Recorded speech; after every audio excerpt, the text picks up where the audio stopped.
Hello friends, मैं अमित श्रीवास्तव आज फिर लेकर आया हूँ आपके लिए एक नया चैप्टर का एक्सप्लेनेशन जिसका नाम है the beggar written by Anton चेकव।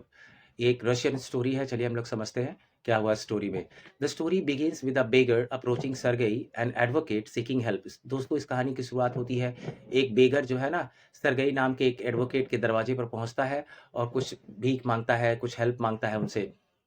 The beggar presents himself as a poor and hungry man who for 3 days has had nothing to eat। और वो कहता है कि सर मैंने 3 दिनों से कुछ नहीं खाया है, मैं बहुत ही गरीब और भूखा इंसान हूँ, मुझे कुछ दे दीजिए। He hasn't even 5 kopecks for lodging. वो कहता है कि मेरे पास 5 कॉपिक्स भी नहीं है कि मैं जाकर कहीं रह सकूं। कॉपिक्स का मतलब वहाँ रशियन करेंसी है। वहाँ पे रूबल का एक यूनिट है, जैसे कि हमारे यहाँ रूपी और पैसे होता है, उसी तरह वहाँ रूबल और कॉपिक्स होते हैं। कहता है मेरे पास 5 कॉपिक्स भी नहीं है रहने के लिए कहीं पे। For 8 years he was a village school teacher and then lost his job due to intrigues and calumny। तो कहता है कि वो 8 सालों तक एक विलेज स्कूल टीचर था, लेकिन बाद में किसी के षड्यंत्र, इंट्रिग्स का मतलब कॉन्स्पिरेसी होता है, साजिश और षड्यंत्र के तहत, और कैलुमनी का मतलब होता है फॉल्स एक्यूजेशन, मतलब गलत आरोपों के कारण उसे अपना जॉब खोना पड़ा। He claims to have an offer for a new position but lacks the money to travel there। वो कहता है किसी दूसरे शहर से मुझे जॉब का ऑफर भी मिला था, लेकिन मेरे पास कुछ पैसे ही नहीं है कि मैं वहां तक ट्रैवल करके जा सकूं। Sergei recognizes the beggar from a previous encounter in Sadovia Street, where the beggar had identified himself as a student who had been expelled। तब सर्गेई कहता है कि मैंने अब तुमको 2-3 दिन पहले सेडोविया स्ट्रीट में देखा था। वहां पर तुम अपने आप को एक स्टूडेंट बता रहे थे और तुम कह रहे थे कि तुम्हें निकाल दिया गया था तुम्हारे स्कूल से। और यहाँ पर तुम बता रहे हो कि तुम विलेज स्कूल टीचर थो विलेज स्कूल टीचर थे। क्या ये डिसऑनेस्टी नहीं है? क्या ये चीटिंग नहीं है? The beggar, feeling trapped, confesses that he was indeed lying and admits to being neither a student nor a school teacher। Finally beggar जब अपने आप को फंसा हुआ महसूस करता है, तो वो उसने उसने स्वीकार कर लिया कि सर, ना ही मैं एक स्टूडेंट हूँ, ना ही एक school teacher. He mentions losing his job as a singer in a Russian choir. Choir का मतलब म्यूजिकल बैंड। वो कहता है कि सर मैं एक रशियन म्यूजिकल बैंड में एक सिंगर था और वहाँ पे मुझे जॉब खोना पड़ा because of his drinking habit, क्योंकि मैं शराब बहुत पीता था, इसकी वजह से उन लोगों ने मुझे अपने ग्रुप से निकाल दिया, म्यूजिकल बैंड से निकाल दिया। He explains that he resorts to lying. वो कहता है कि मैं झूठ बोलना इसलिए मुझे पड़ा। रिजॉर्ट्स टू मतलब टर्न्स टू होता है। He turns to lying because people refuse to help him when he tells the truth. कहता है कि जिन लोगों के पास जाता है और सच उन्हें बताता है कि मुझे ड्रिंकिंग हैबिट्स के कारण वहाँ से निकाल दिया गया था, मुझे कोई जॉब चाहिए, तो वो कहता है कि लोग इनकार कर देते हैं मदद करने के लिए। जब भी वो सच कहता है, तो कोई मुझे काम देता ही नहीं है, इसलिए मैं झूठ बोलता हूँ। Sergei admonishes, means admonishes मतलब स्कॉल्ड है, डाँटता है उसको, the beggar, and urges him to find work instead of relying on deception. वो कहता है कि तुम्हें कोई काम की तलाश करनी चाहिए, ना कि तुम्हें झूठ का सहारा लेना चाहिए। डिसेप्शन का मतलब चीटिंग है यहाँ पर, धोखा है। मतलब धोखा और झूठ का बदले तुम कोई काम का तलाश करो। Sergei suggests that the beggar chop wood for him as a form of employment। वो कहता है मेरे घर में तुम लकड़ी काटने का काम करोगे, मैं तुम्हें जॉब देता हूँ। The beggar hesitantly agrees. वो तैयार हो जाता है। पहले तो कहता है कि यहाँ पे तो कई लोग ऐसे भी हैं जो अट्ठे-कट्टे हैं, जो काम, उनको लकड़ी काटने की भी काम नहीं मिलती है। तो सरगई कहते हैं तुम मेरे यहाँ करो ना, तुमको करना है या नहीं? चूँकि वो अपनी बात में ट्रैप हो चुका था कि उसको काम नहीं मिलता और सरगई यहाँ पे उसे काम दे रहे थे, इसलिए वो मना नहीं कर पाया। He was motivated by pride and Shem rather than genuine interest in work. यानी कि उसका वर्क में जेन्युइन इंटरेस्ट नहीं था। वो अपने प्राइड और शेम के कारण वो फाइनली उसने हाँ कर दिया। उसका बॉडी तो साथ नहीं दे रहा था, उसकी आँखें काफ़ी लाल-लाल, लगता है अभी भी वो नशे में था। Sergei instructs his cook Olga to take the beggar to the woodshed and supervise the task। तो सरगई अपनी कुक ओल्गा को बुलाता है, बोला ले जाओ इसको वुडशेड में और जाकर देखो, इसको लकड़ी काटने का काम दो और तुम सुपरवाइज करना इसके काम को, मीन्स देख रेख करना। From the window, Sergei observes the beggar and Olga in the yard। Olga appears angry and scolds the beggar while handing him an axe। Olga जब उसको लेकर वुड शेड में जाती है, उसको देखकर, उसके कंडीशंस को देखकर वो काफ़ी, वो ठीक से खड़ा भी नहीं हो पा रहा था, वो काफ़ी नशे में था। तो वो काफ़ी उसको डाँटती है, उसको एक्स कुल्हाड़ी देती है कि चलो काटो लकड़ी। The beggar weakened by alcohol and unhealthy habits struggles to perform the task. और बेगर जो है ऑलरेडी अल्कोहल के कारण वो काफ़ी कमज़ोर हो चुका था, अनहेल्दी हैबिट्स के कारण वो काफ़ी कमज़ोर हो चुका था। वो अपनी टास्क को परफॉर्म करने में सफल नहीं हो पाता, वो ठीक से नहीं कर पा रहा। जब वो कट करता है तो उसकी एक्स फिसल जाती है। ही hesitates, blows on his freezing hands। blows on का मतलब exhaling warm air onto his hands in an attempt to warm them up। मतलब वो गर्म हवा जैसे वो निकालते हैं ना अपने मुँह से, क्योंकि वो रशिया तो काफ़ी ठंडी प्लेस होती है ना, तो वहाँ पे हाथ जैसे उसका जम रहा था, तो ब्रीदिंग साउंड निकाल रहा, ब्रीद आउट कर रहा था, गर्म हवा निकाल रहा था ताकि हाथ कुछ गर्म हो और फिर से पकड़ के लकड़ी को काट सके। And then he timidly attempts to chop the wood, और फिर वो बस मतलब प्रिटेंड कर रहा था कि वो काटने की कोशिश कर रहा है, but his lack of skill and physical condition hinder his progress. लेकिन चूंकि लकड़ी कटना उसे कभी आया नहीं था, उसने कभी काटा नहीं था, और उसका फिजिकल कंडीशन भी अच्छा नहीं था, इसलिए उसका काम ठीक से पूरा नहीं हो पा रहा था। As Sergei watches, he begins to feel regret and remorse for subjecting the beggar, who may be ill or intoxicated, to manual labor in the cold. फिर सरगेई जब वो अपने खिड़की से उसको देखते हैं तो उनको थोड़ा रिग्रेट भी, अब मतलब अफसोस होता है उनको कि ऐसे बेगर को ऐसा टास्क असाइन करना जो काफ़ी इल जैसा लग रहा हो और इंटॉक्सिकेटेड मतलब शराब के नशे में हो, और उसको इस मैनुअल लेबर के लिए कोल्ड इतनी ठंड में भेज देना, तो मैंने ठीक नहीं किया, शायद सरगेई ऐसा फील कर रहे थे खिड़कियों से। And after an hour Olga returns and inform Sergei that wood has been chopped, और 1 घंटा बाद ओल्गा लेकर आती है इस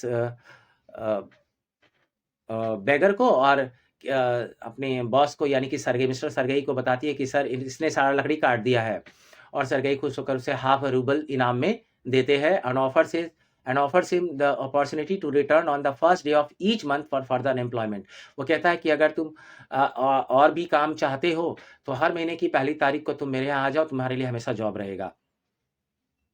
लस्कॉफ ये बेगर का नाम था, continue to work for Sergei in various capacities after his initial wood chopping task. मतलब वुड चॉपिंग टास्क के बाद लस्कॉफ जो है ना, इनके यहाँ बहुत अलग अलग तरह का भी काम करने लगा आगे चलकर।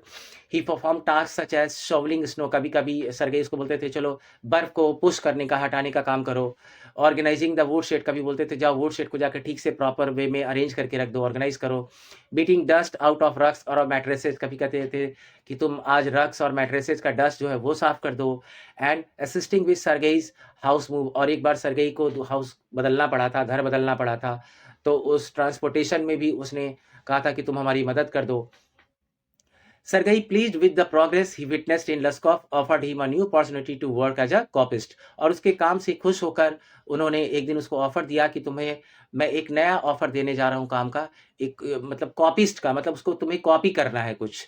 Sergei handed him a letter to be given to one of his friends the next day and said that he would be given some copying to do so.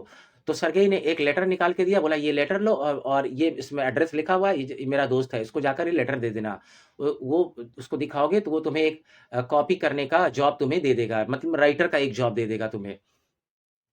And he told him to work hard and not drink, उन्होंने ये भी कहा जाते जाते कि देखो कठिन परिश्रम करना और शराब मत पीना। He also told him to remember what he had said to him during the previous conversation, और बोला कि हमारी पिछली बातें हमेशा तुम याद रखना कि हम लोगों ने क्या बातें की थी पिछली कॉन्वर्सेशंस में। Luskov, grateful for Sergei's guidance and influence, accepted the letter and disappeared from the yard to pursue his new job. और लस्कॉफ जो है सरगेई के इस गाइडेंस के लिए काफ़ी आभार उसने व्यक्त किया, और उसने कहा कि ठीक है सर, मैं लेटर ले लेता हूँ, और फिर वहाँ से वो यार्ड से, वुड यार्ड से फिर वो निकल जाता है अपने नए जॉब की तलाश में। Finally, 2 years later, Sergei encountered Luskov at a theater ticket window. Finally, 2 साल बाद सरगेई एक फिल्म देखने के लिए एक थिएटर के पास जाते हैं, तो वहाँ के टिकट विंडो पर वो एक आदमी दिखाई देता है। उनको लगता है कि ये लस्कॉफ है। लस्कॉफ अपीयर ट्रांसफॉर्म्ड, लस्कॉफ काफ़ी बदला-बदला दिख रहा था। Now dressed in a coat with a fur collar and a worn seal skin cap. अब वो काफ़ी एक कोट में था जो कि फर कॉलर का था, और सील की स्किन का बना हुआ कैप पहना हुआ था। Sergei recognised him and expressed his joy at seeing Lushkoff's progress, और सरगेई उसे पहचान गए, बोले लस्कॉफ तुम, और उसके प्रोग्रेस को देखकर, उसके कंडीशन को देखकर काफ़ी खुश हुए। Lushkoff reveal that he had become a notary, उसने रिवील किया, मीन्स उन्होंने, लस्कॉफ ने बताया कि सर मैं अभी यहाँ एक नोटरी मतलब एक टाइप ऑफ लॉयर मैं बन गया हूँ, and was now earning 35 roubles per month, और 35 रूबल्स पर मंथ वो एंजॉय कर रहा है, अर्न कर रहा है। Sergei's attributed means credited Luskov's success to the influence he had on him. उन्होंने कहा कि ओह थैंक गॉड, मेरा इन्फ्लुएंस, मेरा प्रभाव, मेरी बातें तुम पर असर कर गई और तुम इतना अच्छा इंसान बन गए। Referring to him as his godson in a sense, उन्होंने कहा कि तुम लगता है कि मेरे एक गॉडसन हो। गॉडसन का मतलब यहाँ पर है person who is officially mentored by someone, मतलब ऐसा व्यक्ति जिसको किसी ने ऑफिशियली शिक्षा दी हुई होती है अच्छी राह पे चलने के लिए। उसको In this story, Sergei metaphorically refers to Laskov as his godson because he sees himself as a guiding influence in Laskov's life. मतलब इस स्टोरी में उन्होंने लस्कॉव को गॉडसन इसलिए कहा है, मेटाफोरिकल यूज यहाँ पे हुआ है। मेटाफोर यूज किया ऑथर ने, लस्कॉव को गॉडसन से कंपेयर किया है और अपने आप को गॉडफादर उन्होंने बताया है। कहने का मतलब है कि उनको लगता है कि उनका इन्फ्लुएंस, उनकी टीचिंग्स काम आ गई और ये अच्छी राह पर चला आया, इसलिए इस सेंस में वो उसका गॉडसन हुआ। The term signifies a close and supportive relationship where the godfather Sergei takes on a role of mentorship and care for the godson Laskov. मतलब इसमें वो ऐसा फील करते हैं कि जो सरगई है खुद अब एक गॉडफादर का रोल निभा रहे हो और लस्कॉफ जो है गॉडसन का रोल निभा रहा है, जो अपने मेंटोर के गाइडेंस में आज पढ़कर आज बदल गया है और एक सक्सेसफुल इंसान बन गया है। Sergei thanked Laskov for heeding his words and acknowledged the impact of their previous conversation. Sergei ने लस्कॉफ को थैंक यू बोला कि तुमने मेरे बातों का ध्यान रखा। हीड का मतलब होता है पे अटेंशन, तुमने मेरी बातों का ध्यान दिया। और ऑल्सो ही एक्सेप्टेड, रिकग्नाइज कि मेरे प्रीवियस कॉन्वर्सेशन का तुम पे बहुत प्रभाव पड़ा, इससे मैं बहुत खुश हूँ।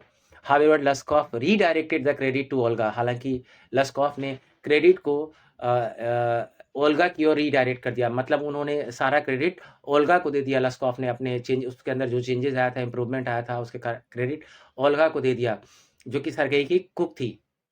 He explained that Olga's reproachful and compassionate words.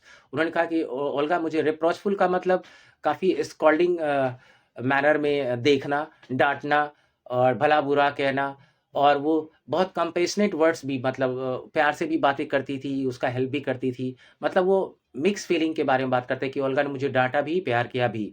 Accompanied by her chopping would on his behalf. और उन्होंने कहा कि सर आपको पता है आज तक मैंने जो भी वुड आपके लिए काट के दिया था वो मैंने नहीं काटा था, ओल्गा मेरे लिए काट के देती थी और पैसे आप मुझे देते थे।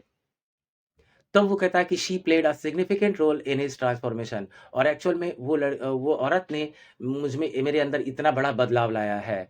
Luskov expressed gratitude, means thankfulness towards Olga, and credited her actions and words for setting him on the right path.